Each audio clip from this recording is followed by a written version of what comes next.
Welcome back to the Deep Dive. Today we are undertaking, well, a really deep exploration of a text that sort of redefined Renaissance magic. It's a book that promises divine revelation, vast worldly power, and even eternal salvation. But only if you're moral enough to handle it. Mm-hmm. We are diving into the Arbatel de Magia Veterum, or Arbatel, concerning the magic of the ancients, first printed way back in 1575. Yeah, and this text, it's a genuine puzzle. You know, when you hear grimoire, that's a handbook of magic, right? Hmm. You typically picture these, well, really complex, often pretty sinister rituals, things demanding, blood sacrifice or questionable invocations, dark deals, that sort of thing. Right, the stuff folklore and horror movie. Exactly. But the Arbatel is, well, surprisingly, nothing like that at all. Yeah. Our sources, and scholars like A.E. Waite, for instance, they identify it more as a ritual of transcendental magic. Waite himself called it clear, concise, and elegantly written, which is not what you expect from a grimoire. Okay, so it's positioned as this high-minded, almost spiritual text. But then why did it gain such immediate, well, infamy and influence? It seems like a contradiction. That's the core of its uniqueness, really. It was revolutionary because of its mission. Its whole purpose, its stated aim, is to instruct the aspiring magus, the magical student, basically, to cultivate a profoundly ethical and spiritual life. So less about the spells, more about the person doing them. Precisely. The text actually mandates that the student must be positive and grateful, completely dedicated to helping others, and constantly looking for the wondrous and miraculous within God's creation. It effectively replaces that medieval focus on, ritual manipulation with a very Renaissance focus on your inner disposition, your alignment with the divine. That focus on piety, it seems completely at odds with the usual reputation of, well, black magic.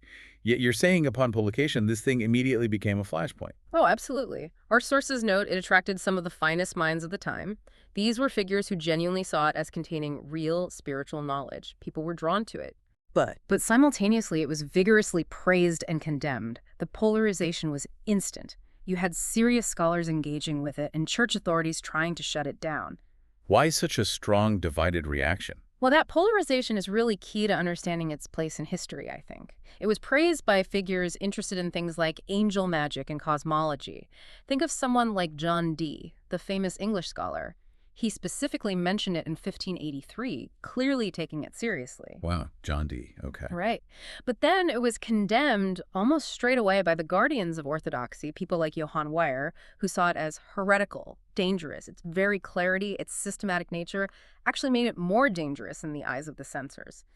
But that same clarity, combined with its high moral tone, made it incredibly appealing to serious intellectual explorers of the time. Before we dig deeper into the system itself, we should probably acknowledge the title. Arbatel. It's a beautiful word, but kind of ambiguous, isn't it? It is, very much so.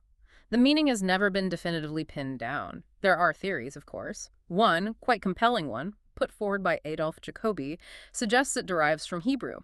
Specifically, the idea is it relates to the four-character name of God. The Tetragrammaton. Exactly. Essentially positioning the text itself as somehow embodying or revealing that sacred name may be related to the form gel. This would imply the book contains the ultimate divine secrets, That's a bold claim for a title. It is. Other interpretations are a bit more prosaic, suggesting maybe it's the name of the angel who supposedly revealed these teachings, or perhaps simpler still, just a pseudonym used by the mysterious author to lend a bit of weight and authority to his work. Either way, it signals profundity, mystery, something important. That ambiguity certainly gives the text an almost sacred aura right from the start. Okay, let's try and ground this in time. Despite the title talking about the magic of the ancients, we know this is firmly a Renaissance product, right? What's the timeline we're looking at? We can actually bracket its composition pretty securely. We know it has to be after 1536. Why? Because aphorism 46 mentions an anecdote about a gold-eating girl, and that specific incident was documented in that year. So it's post-1536. Okay. And as we mentioned, Johann Weyer was condemning it by 1583, so it was definitely circulating well before then. The really critical moment, though, is the first printed edition we know of. 1575, published in Basel, Switzerland. And Basel wasn't just any publishing center back then, was it? It was a real hotbed of Renaissance intellectual activity, right at the crossroads of religious reform and, well, the rediscovery of esoteric ideas. Absolutely. And the publisher, Peter Perna, is crucial here. His main claim to fame, really, was publishing the collected works of Paracelsus. Ah, Paracelsus. That name looms large in this era. It's the absolute linchpin for understanding the Arbatel's philosophy. Paracelsus, he lived 1493 to 1541, had this just explosive impact on medicine, philosophy, occult thought, everything. The Arbatel is often seen by scholars as a direct attempt to fill a gap left by one of Paracelsus's lost manuscripts, the Olympici Novi. And the language points directly to Paracelsus. Unmistakably. The terminology leaves no doubt. Things like Olympic astronomy, the whole concept of the Olympic spirits, and the constant foundational use of the term microcosm. These are lifted straight from Paracelsian texts. It breathes Paracelsus. That Paracelsian idea of the microcosm man as a universe in miniature that really changes the game for magic, doesn't it? It shifts from outward ritual to something more internal. Precisely. That's the fundamental shift. In his work, De Casus Morborum Invisibilium, Paracelsus wasn't just talking about stars and planets out there in space. He argued that those celestial influences, the stars, were mirrored within people. He talks about the Olympic spirit tearing away shadows from the body's works, and he links successful imagination, the mental engine of magic, really to the presence of these spirits inside us. So the power isn't out there to be commanded, it's in here to be awakened. You've got it. He explicitly stated that the conjunction of these spirits is the stars in people. So if the stars are already within us, the magus doesn't need to compel external forces through complex, scary rituals. Instead, they need to align their internal state, their microcosm, with the universal order, the macrocosm. That's a huge shift in agency for the magician. Huge. It makes the magus less of a conjurer, forcing spirits to appear, and more of a harmonizer. The power is inherent, it's already there, provided the individual is pious and properly called to the work. This emphasis on the inner disposition explains why the ethical requirements we mentioned are just so incredibly high. Okay, so the core philosophy is heavily Paracelsian, stressing direct personal experience. But the text also tries to establish historical weight by claiming ancient authority. That was a common Renaissance strategy, wasn't it? Mixing the new with appeals to the old. Oh yes, that's classic syncretism of the era. To give weight to what were actually quite radical new ideas, the author hints at a Greek origin. They cite authorities like Homer and Hesiod, sprinkle in Greek philosophical terms like pneuma. It was a way of legitimizing the text, positioning it against the criticisms of the established scholastic dogmatists. The argument was always, we're not inventing this, we're recovering lost ancient wisdom. But you mentioned attention. The framework is still overwhelmingly Judeo-Christian, right? It absolutely is. Despite the nods to Greece, the most frequently cited authority by far is the Bible. The text effectively pulls the pagan elements into its own system. So the Greek gods or ancient spirits get reinterpreted as either mere demons, sort of lesser spirits, or at best subordinate angels. All of them are completely subjugated under the absolute authority of the Judeo-Christian God. So the author uses these ancient authorities almost like a weapon against what they saw as modern barbarity, meaning the medieval church and universities. That's the sense you get. They're pitting ancient wisdom against the perceived stagnation of medieval thought. But paradoxically, the real core lesson, the truly Paracelsian lesson embedded in the text, is that direct personal experience actually trumps all established dogma, whether it's ancient or modern. It's a fascinating tightrope walk. That blend of scholarly referencing and radical experientialism, it sounds like it fits one of the leading candidates for authorship quite well. Jacques Gohory. Can you tell us a bit more about him? Why is he considered the likely author? Jacques Gohory lived 1520 to 1576. He's the strongest candidate, definitely. He was a French physician, a humanist scholar, and importantly, a known Paracelsian who even used a pseudonym, Leo Suavius, which fits the potential anonymity of the Arbatel's author. And his interests aligned with the text. Perfectly. His research focused intensely on exactly the kind of things you find in the Arbatel: magic, alchemy, medicine, and specifically the realm of elemental spirits. He actually wrote about figures like Melusina, the water spirit. He also wrote a compendium on Paracelsus's philosophy. The pieces just fit very well. And he had the intellectual background to create such a complex, almost systematic text. Absolutely. Crucially, Gohory wrote extensively on the art of memory. He was deeply familiar with that syncretic, numerically organized style of thinking that was championed by figures like Giovanni Pico della Mirandola. The complex numerological systems, the organizational structures within the Arbatel, which we'll get into, they really feel like hallmarks of Gohory's intellectual style. He was precisely the kind of person who could weave together Orphic hymns, Hermetic texts, Paracelsian medicine, and biblical authority into a single, cohesive, if ambitious, system. And despite all this high-minded rhetoric, this appeal to piety, the authorities reacted immediately and, well, quite harshly. They did, no question. The official church censor in Basel, a man named Simon Sulzer, launched an investigation basically as soon as it was published. It was deemed suspicious, not necessarily because it was vulgar or overtly blasphemous like some texts, but because it was systematic. It claimed divine authority operating outside the approved channels of the church. That was the danger. Yet its influence couldn't be contained. You mentioned John Dee. Right. Within just 8 years of its publication, John Dee, who was arguably one of the most intellectually influential figures in all of Europe at the time, was studying it. He even incorporated its cosmology, particularly the ideas about the Olympic spirits, into his own famous experiments involving angels and scrying mirrors. This just confirms its status. It wasn't some fringe pamphlet. It was seen as an elite, high-level esoteric text right from the start. Okay, let's shift gears now and look more closely at the text's famously strict ethical demands. You said it sets an incredibly high moral bar for anyone wanting to practice this kind of magic. This isn't a casual pursuit. Not at all. It's incredibly demanding. It begins right away, the first few aphorisms, laying out these non-magical, almost monastic prerequisites. The very first requirement, aphorism 1, is the law of secrecy. It states, "Whoever wants to know secrets needs to know how to keep secrets, revealing what may be revealed, sealing what may be sealed, and not give dogs what is sacred." So discretion is paramount. Protect the knowledge, but also protect yourself. Both, I think. It protects the secrets from being misused or misunderstood by the unworthy, the profane. But it also protects the magus from attracting the wrong kind of attention, or perhaps even from spiritual danger, if the secrets are handled carelessly. And the piety requirements are relentless, aren't they? Absolutely relentless. Aphorism 2 demands, "In all things call upon the name of the Lord." Simple, direct. Then aphorism 5 makes it crystal clear. The magus must love God with all your heart, with all your soul, and with all your strength, and love their neighbor as themselves. This isn't just suggested, it's presented as the absolute foundation upon which any real magical power must be built. No piety, no power. But it goes beyond just general piety, right, into specific disciplines, almost like self-management rules. Yes, exactly. It gets quite specific about lifestyle. Aphorism 3 demands an almost antisocial level of focus. Live for yourself and for the muses. Avoid the friendship of the multitude. The idea is that worldly distractions, even friendships, can pull you away from the necessary focus. Well, avoid the friendship of the multitude. That's harsh. It is demanding. The magus needs to be highly disciplined, even stingy with your time, as the text puts it. They have to use their God-given gifts efficiently, and aphorism 4 specifically warns against all procrastination. The message is unambiguous. Pursuing divine knowledge requires singular focus, moral purity, and a degree of isolation from the everyday distractions of the secular world.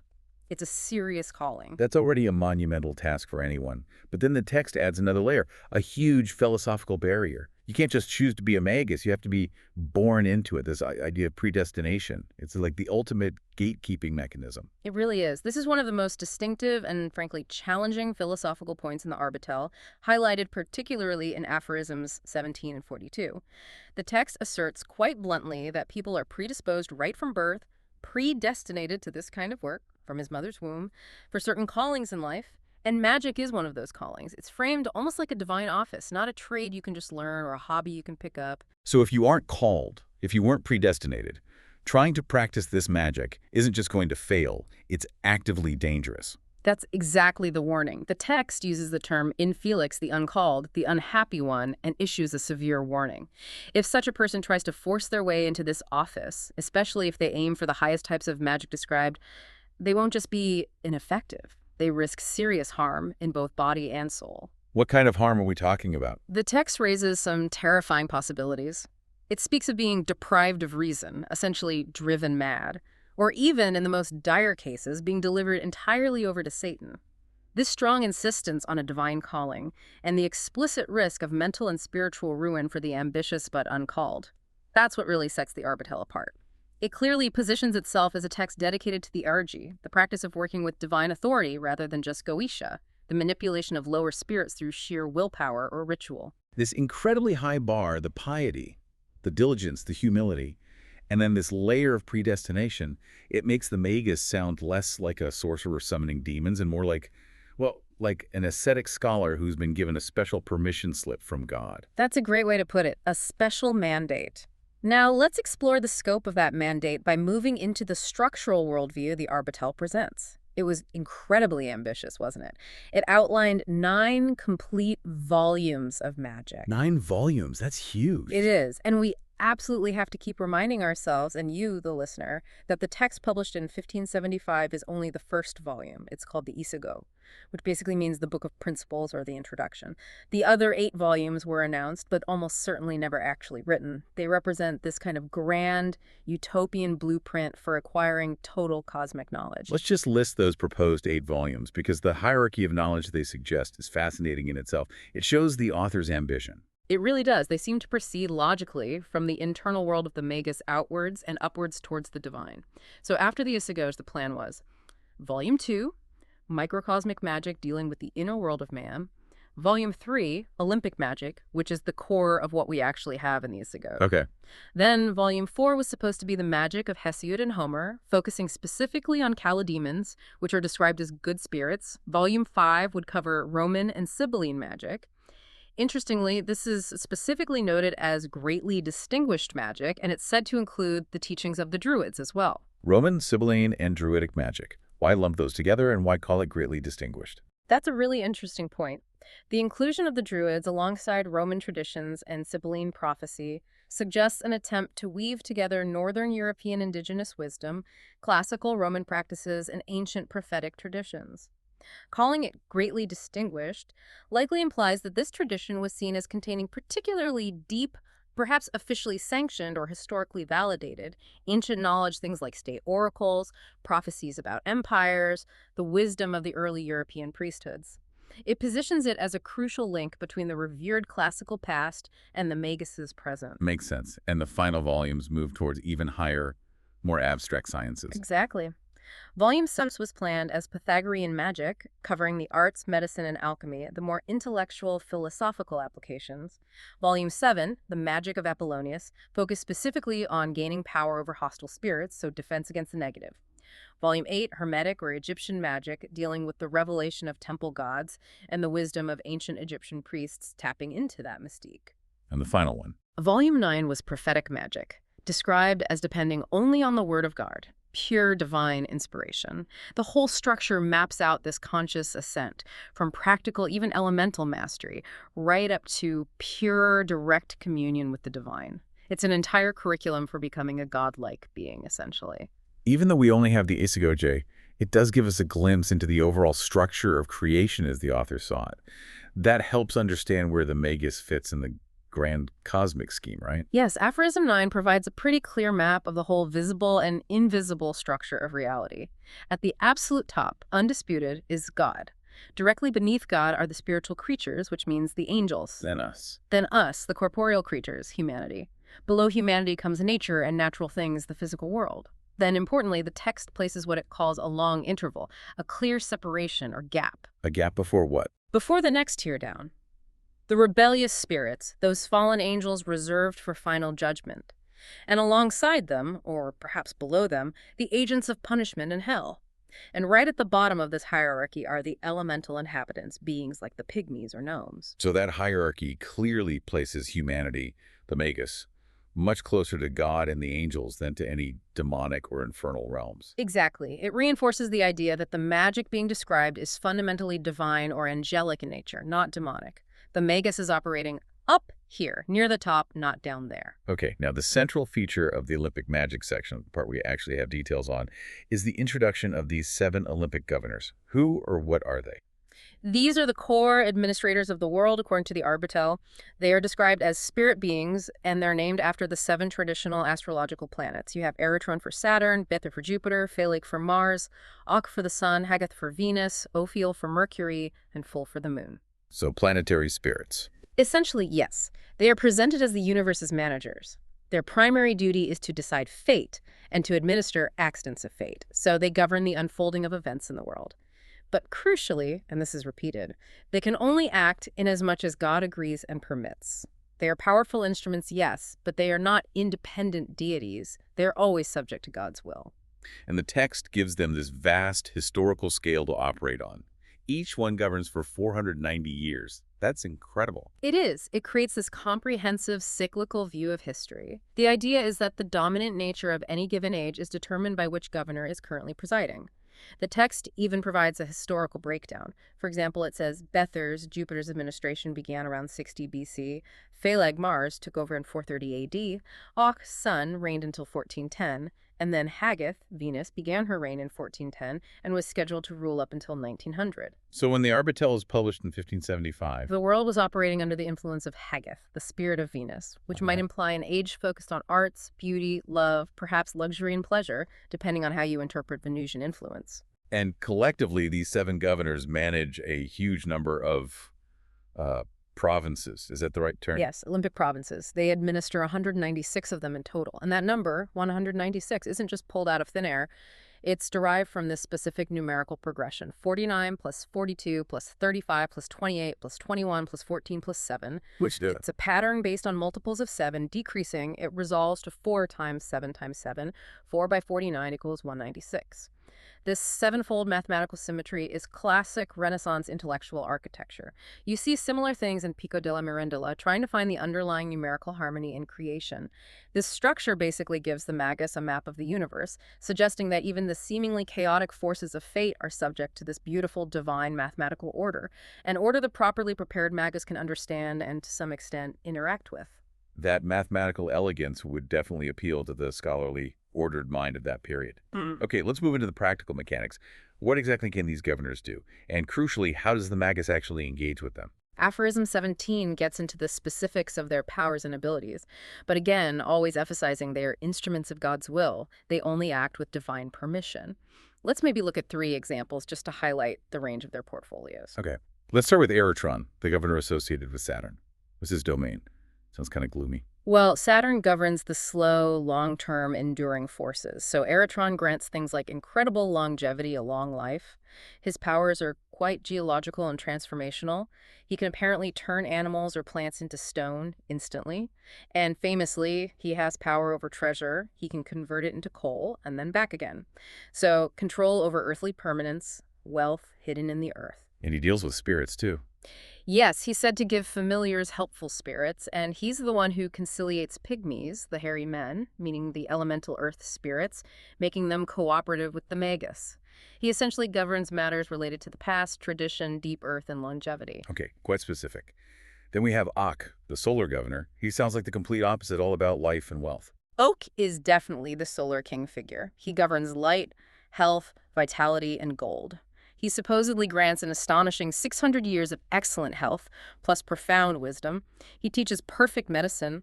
And critically, he's said to have the power to turn everything into pure gold and precious stones. The alchemist's dream, basically. Pretty much. He's also the source of that mythical pouch that pours out gold, the inexhaustible purse. And the text notes he commands an unbelievable 36,536 legions of spirits, which just reflects the overwhelming importance and power of the sun in classical and Renaissance cosmology. Wow. Okay, and let's round out with Fool, the lunar governor. More changeable. Yes, Fool deals with things that are mutable, flowing, transient, like the moon itself. He grants a significant lifespan, 300 years, still impressive, but less than Ak. He primarily controls the elemental spirits of water. His metallic association is silver. He can change other metals into silver. And his medical specialty is curing dropsy or edema, conditions related to water retention. The text assures the Magus they can call upon these governors, any of them, and they come when called upon and carry out their orders. And it's a big, but not without God's authority. Now compare this to the usual image of grimoires, complex circles, exotic ingredients, long-winded conjurations, often threats against the spirits. The actual invocation method described in the Arbatel in Aphorism 21 seems remarkably simple, almost too simple. It really underscores that central philosophical point. Your inner state, your morality, is the primary tool, not the ritual paraphernalia. The text requires virtually no complex ritual objects, no special robes or daggers or anything like that. The prerequisites are purely spiritual, having the proper attitude, living a pious and charitable life. So what does the Magus actually do? They simply invoke God's grace first. Then they ask God to send his angel, or the specific governor they wish to speak with, using their name, like NN in the text, meaning insert name here. It's framed as a request to God, not a command to the spirit. Timing seems to be the one concrete, practical requirement, though. Yes, that is specific. The magus must observe the sunrise on the appropriate planetary day and hour. The first hour after sunrise is explicitly mentioned as the best time for the operation. And the direction the magus faces also matters, depending on the importance of the secret sought. East for the greatest secrets, south for medium ones, and west or north for lesser secrets. So it connects this simple act of prayerful request directly to the cosmic organization of time and space. And the name of the spirit isn't some secret demonic cipher you have to discover. No, not at all. The text says the names are chosen from the functions and virtues that God has distributed to each of them. It's a very pragmatic, almost theological approach. For example, you'd use a name like Raphael, which means God has healed. If you were seeking medical knowledge or healing, it makes a logical sense within the system. And after the spirit appears and they talk? After the conversation is successful, the magus must dismiss the spirit gracefully, offer thanks to God first, and then send the spirit back in peace. The entire process is structured like a formal, sanctioned, orderly discourse with a divine emissary, not like wrestling with some chaotic, unwilling entity. Let's talk about something really innovative in the Arbatel, its organizational aspect. The seal of secrets, described in Aphorism 27. This isn't like a magic seal or sigil for binding spirits, is it? It sounds more like a map of knowledge. That's exactly what it is. And it's perhaps the most intellectually revealing part of the text because it links the Arbatel directly to that powerful Renaissance tradition, the art of memory. The seal of secrets isn't a physical object, it's a conceptual diagram. Imagine a circle divided into 4 quadrants, representing the 4 cardinal directions: east, west, north, south. Okay. Each of those 4 quadrants is then further subdivided into 7 segments, and each of those segments is then divided into 4 smaller parts. If you do the math, 4 quadrants times 7 segments times 4 parts, you get a total of 112 divisions. 112 divisions. Representing what? Representing 112 categories of true secrets to be revealed. This complex structure isn't primarily for magic. It serves as a powerful mnemonic device, a mental filing system. Like a memory palace. Precisely like a memory palace. The idea is the magus doesn't just read the text or memorize facts. They internalize this entire circular structure. They build it in their mind. Each of those 112 locations then holds a specific category of esoteric knowledge, a particular secret. This allows the magus to mentally access the knowledge, the spiritual essence associated with that secret, instantly and systematically. And the text says this is okay to do. Yes, it stresses that using this mental structure is permissible without offense to God, as long as the magus avoids the sin of idolatry, meaning don't worship the structure itself or the knowledge it contains.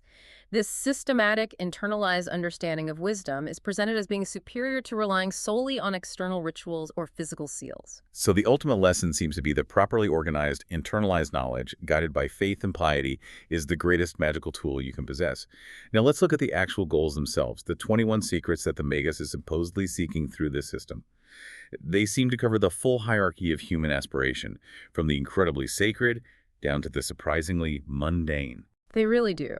The goals are divided into 3 tiers of 7 secrets each, and they illustrate the vast range of human needs and desires that the Arbatel claims its system can address. The 7 greatest secrets, the top tier, are purely spiritual and transcendent in nature. Like what? Things like curing all sicknesses within 7 days, a miraculous healing power, the prolonging of natural life, indefinitely achieving physical immortality, essentially, having the complete obedience of all elemental creatures, and the ultimate foundational goal of this tier, knowing God in Christ, which the text explicitly defines as achieving the perfection of the microcosm, pure spiritual enlightenment. Okay, truly lofty goals. But then the text immediately drops down to the next tier, the medium secrets, which sound more like high science for the time. That's a good way to describe them. The 7 medium secrets deal with what we would recognize as high Renaissance science combined with practical magic. This tier includes things like the transmutation of metals, alchemy, although the text notes this is reliable, but only granted to a select few out of peculiar grace. It's not guaranteed for everyone. What else is in this middle tier? It also covers creating metallic cures for sicknesses related to alchemy and medicine, performing astronomical and mathematical wonders demonstrating advanced knowledge of the cosmos, and crucially, recognizing the foundation of all arts as being exercised through the angelic nature of mankind. This is the realm where scholarly pursuits, scientific understanding, and miraculous abilities clearly overlap. And then there are the 7 lesser secrets. This is where it gets a bit surprising, maybe even contradictory.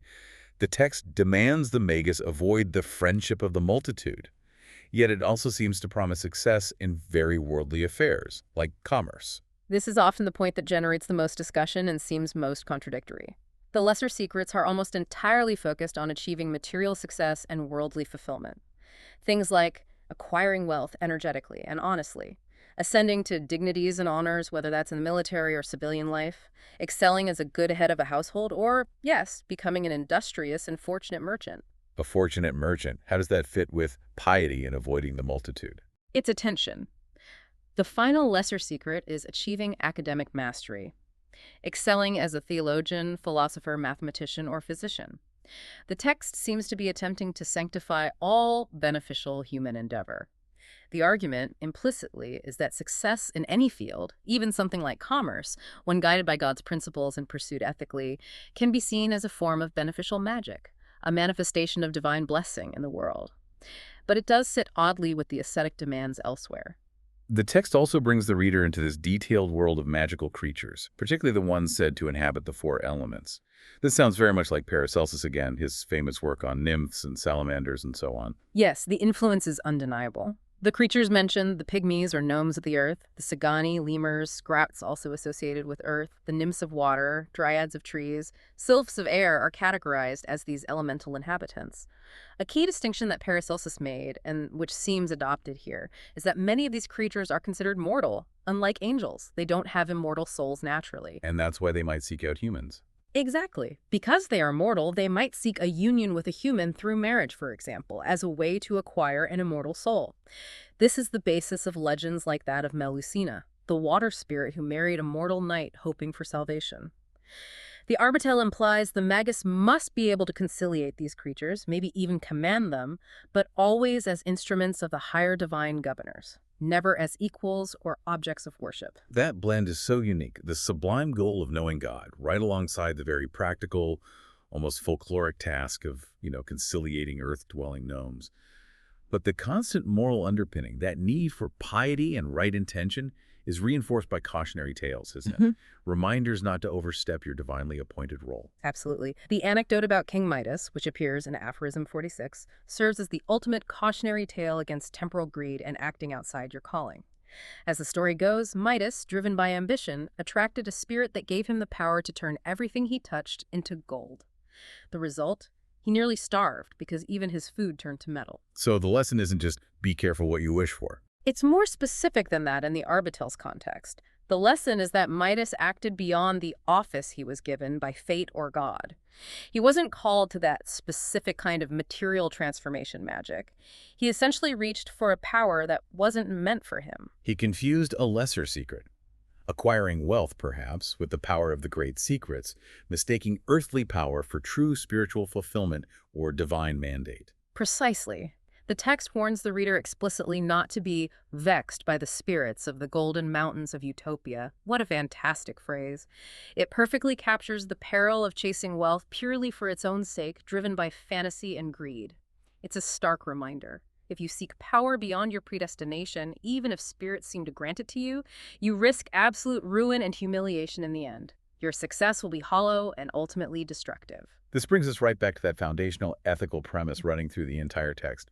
The idea that there are really only 2 fundamental types of magic, which define not just magical practice, but maybe all intellectual and spiritual pursuit. Yes, Aphorisms 38 and 41 lay this out very clearly. It's a strict dichotomy. First, there is the magic of God, which is defined as good.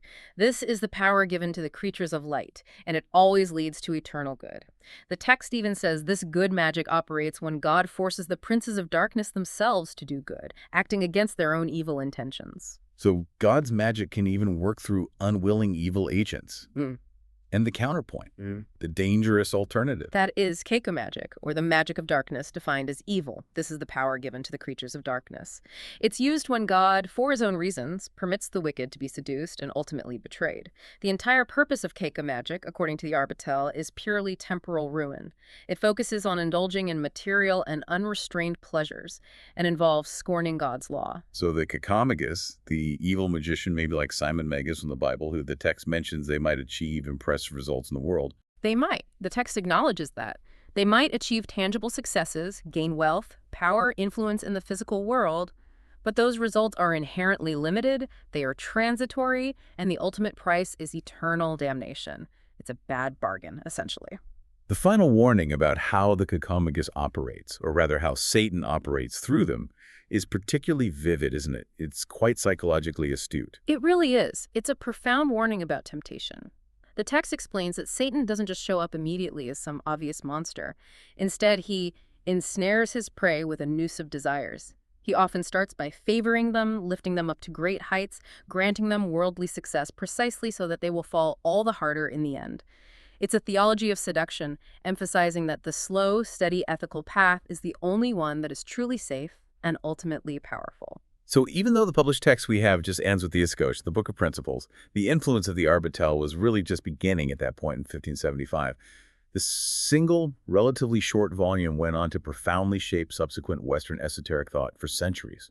Oh, it's difficult to overstate its legacy, honestly. Its core concepts, especially the structure of Olympic magic and the names and descriptions, even the seals sometimes associated with the 7 Olympic spirits, they were copied directly, almost wholesale, into an enormous number of later, much more widely circulated grimoires. Which ones, for example? You find them in things like the Magical Calendar, which was another complex Renaissance work. They appear in the notorious 6th and 7th books of Moses, a very popular collection of magical texts. They're in the grimoire of Armadel. The Arlatel's Olympic hierarchy basically became the standard reference point for that specific planetary spirit cosmology in Western magic. But its influence wasn't just limited to practical magic manuals, was it? It extended into wider philosophical and even theological circles. That's right. And that's where the high-minded philosophical terminology we discussed comes back into play.